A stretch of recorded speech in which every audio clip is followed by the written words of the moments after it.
Hi, Mary. Hi, Gary. Hi, everybody. Happy September. Yeah, it's good to see you again. Well, Oh, man. boy. 1 month and then another. Yeah, this month. So this is our September update. And here we are. Boy, we've got political and social unrest. We're in the run up to the presidential election of, what is this, 2020? Oh, yeah, that year, 2020. We're in persistent COVID. Yeah. And none of us wants to get sick or wants anyone to get sick. And we have the schools opening up and all the controversy around what should be open and what should be closed, what's safe and what's not. And then against all of that, let's not forget climate change, which continues to produce some scary conditions, especially in places like California. And this year is again one of the hottest years on record on Earth. So it's hard to fit it all in. Yeah, all of you know about the wildfires and you know about the hurricanes, and you can hear all of the. We're in a pretty rural setting here in Bozeman, Montana, and everything's back rolling in terms of transport, and there may be a plane that will go over.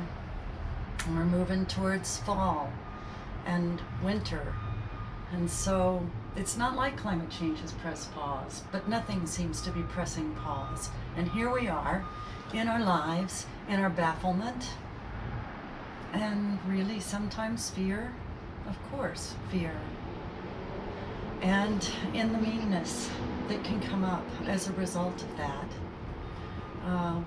As we talk right now, we have a special tie to Portland, Oregon, and it's just very confusing. It catches our attention and throws us off to hear what is happening there and to know that we're really not getting the whole story. So the question that keeps coming across our desks this month is, what about sanity? And Gary phrased it a little differently. The art. Yes, the art of sanity, because it is an art. Maybe it's a science as well, but right now it feels like an art. Finding our way forward while maintaining some sense of center and gratitude, and, as we love to say, connection, because our strength comes from that connection. Well, and that is the question then. Why are we sitting here? What does full ecology have to do with all of this that's going on?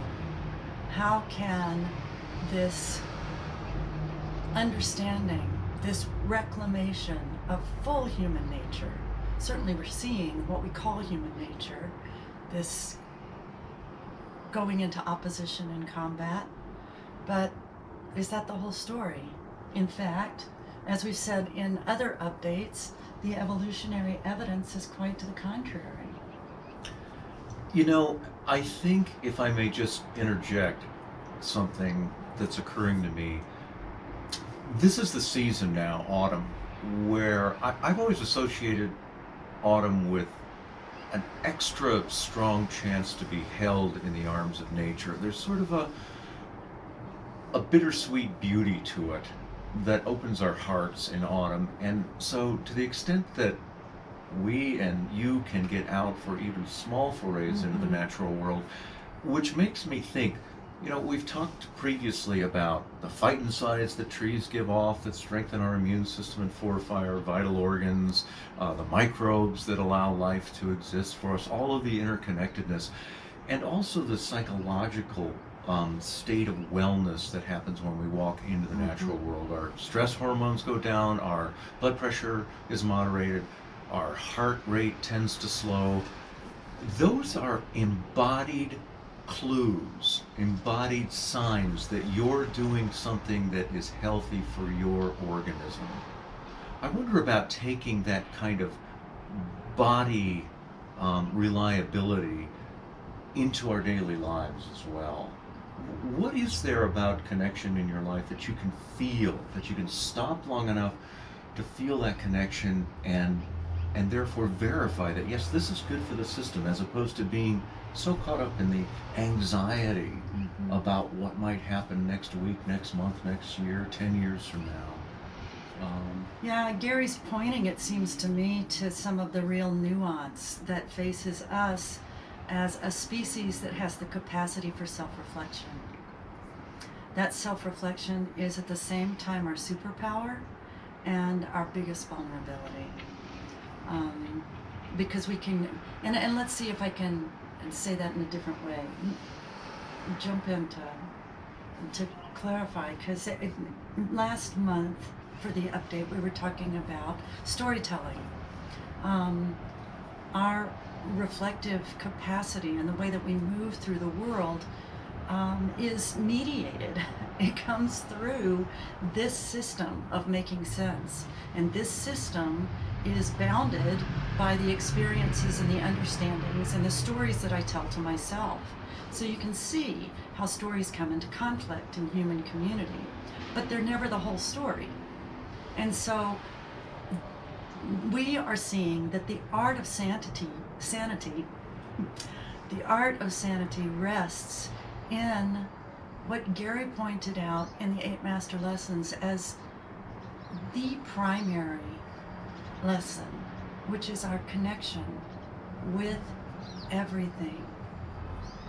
And so the opportunity that comes forward with full ecology is to reclaim our ability to think and act first from connection. And so we're seeing that as all of us are longing for more calm, more peace, and beyond that, what can we do?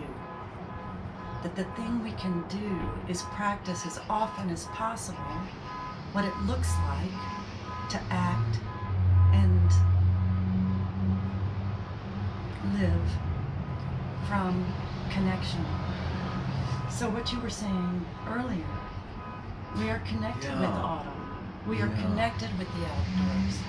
And there is I think, I've often wondered if the state of calm and peace and contentment, and sometimes even euphoria when you go out into nature, is really a response to the fact that you have placed your physical organism in an optimally healthy location. And so, because of the physical health that you're experiencing out in the natural world, it allows your mind to go to a very contented place. It's hard to say, it's a kind of a chicken and the egg thing. Does your mind grow calm and then alter your physiology, or does the physiology actually create the mindset? And I have a feeling it's the latter. And so, again, in these times, what are the things in our everyday lives that we can do to literally feel our breath start to calm, literally feel the sense of distraction start to calm, to notice not so much thoughts about what's going to happen in the future as what's going on right now? What are we missing right now, right in this present moment? Those are ways to, I think, encourage a healthy physiology, and by encouraging that healthy physiology, encourage a healthy mind, and ultimately, in that calm place, allow us to take action on behalf of all that needs us so desperately right now. And so you may find yourself, as you listen to Gary describing that, going, well, that's really cool, but we need to do something now. Things need to happen right now. And you are absolutely right. We need to take action right now. And Gary and the natural world are pointing to what that looks like. The first step, the first practice, we don't know quite how to say it yet, in full ecology. The first aspect of humans reclaiming our truest and broadest nature is to stop. That is so paradoxical. Really? To stop?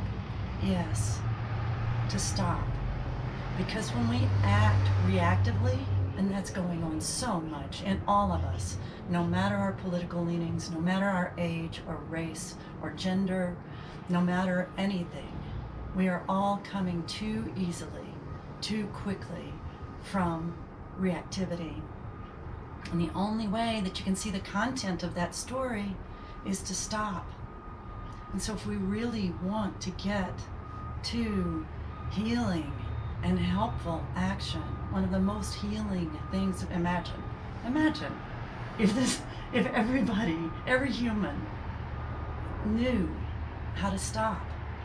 I love what Mary's saying, because in that stopped place is where, as an organism, I believe we have the greatest chance to live up to our capacity to see what the real issue is, and to see it from a perspective that allows us to decide, in reaction to this, I will take this particular action. I will improvise if necessary.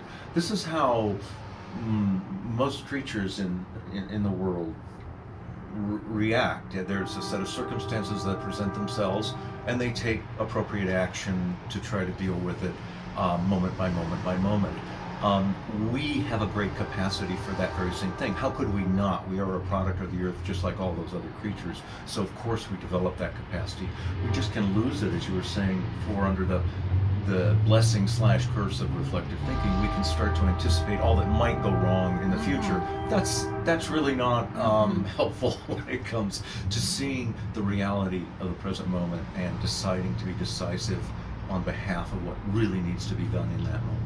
In fact, the discernment that you point to, that we long for, we want to be able to predict and control things, and we got to give that. But the discernment in our improvisation, that does, in fact, like for any organism, come from the experience of living.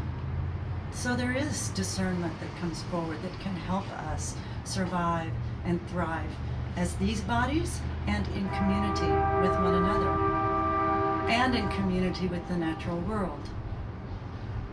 Yes, and in community with that train that's passing by behind us. That's right. And so the fact is, there's no getting around it. Even right now, Gary and I are sitting outside on a deck, and we're speaking with you with the train behind us. We're all improvising all the time. You wake up in the morning, and you may think you know exactly how the day is supposed to go, but the more rigidly you have that expectation, the more likely you are to be disappointed. We say this often. It's important for us to realize that planning for action is quite helpful, but we're going to be infuriated when over and over again plans don't go as intended. So we're in improvisation all the time. We are, and I think you and I too are, as most all of you are, trying to figure it out day by day, but also trying to cultivate the trust that we have the ability naturally to improvise. And that's what the stopping is about, to allow that natural ability and that natural vision and that natural strength and decisiveness to come to the fore. We are wired to have that. And so it's a matter of accessing it, not creating it out of whole cloth where it never existed before. Well, and it is no joke that this self-reflective capacity, this capacity to think and to speak, is our superpower. Look at all the beautiful things that can come forward. Even beautiful oration, and fabulous music and dance, and whether it becomes recognized as classic or somehow popular and the best. Anything that any of us does in that way is really quite a miracle and can contribute to the way that we function well in this world. Our problem is that we've gotten stuck in the separation myth more than we ought to be. We're out of balance. Ought to be sounds a bit paternal. But that may be what the natural world is offering to us. The other thing that we say often is that we, obviously, I, you, all of us, must have this fabulous natural world to survive, but it doesn't need us. Our role is as stewards, not as dominators. And this is the way it is with every single personal, human-to-human relationship and relationship with ourselves. How come this is such a challenge for us to understand, why does it feel so frightening? Well, Gary and I want to offer that we are learning along with you from this thing that we're calling full ecology. And full ecology holds these guideposts to stop. And once you've stopped, to ask, to inquire into what is connected and what is separate and problematic. And from there to act. And we're baffled right now. We don't know what the action is, and we ought to be baffled. But we are acting in ways that are responsible or irresponsible. And we can begin to see that. You can see that. You know what's wise. You can hear it. And after acting, then comes inspiration. And we don't even have to try. We are inspired by the world around us and the people around us. And we inspire without any effort. And this is how we steward human experience within the natural world of which we are a part. So as you go forward this month, notice the slowing down, at least here in the Northern Hemisphere, the slowing down of life on Earth. This is autumn. This is the time when things begin to exhale. And align yourself with that. Exhale, exhale, and stop, as you love to say, I love to say, and just pay attention to what's going on. And just that simple alignment, I think, with what's going on with the larger web of life around you will calm some of the anxiety that we're so prone to, or at least I am, and I think some days Mary is as well, with all this going on. So just a thought. Yeah. And we've got some things coming up. Well, I do want to say one more thing. As you stop, just experience, just dare to cozy up a bit to uncertainty. Dare to not know. Because just be with not knowing, with that humility. Just check it out. This is the way the natural world is all the time. And in that humility, you've heard it from many traditions. But check and see for yourself. In the humility, in the not knowing of the natural world comes, forward from that comes genius. So, check that out. We're going to go deeper into this. Right, a week from today, the 8th of September, our deep dive. Right, at 6 Mountain Time. Please sign up if you haven't already on our website for the newsletter. That's fullecology.com. And we send out notices and we send out Zoom links. I know, Zoom, ick, but use it in ways that can support you too. You're doing that, I'm sure. So deep dive next Tuesday the 8th. And before that, on the 3rd of September, we'll have, on the 1st and 3rd Thursdays of each month, we have a gathering in quiet for meditation and inquiry. And you're welcome to join us there as well. You can find those links on the newsletter or be in touch with us at connect@fullecology.com. So be well and just soak up all the beautiful you possibly can. That will help. That will help. And you know what to do, especially from the quiet. Yeah.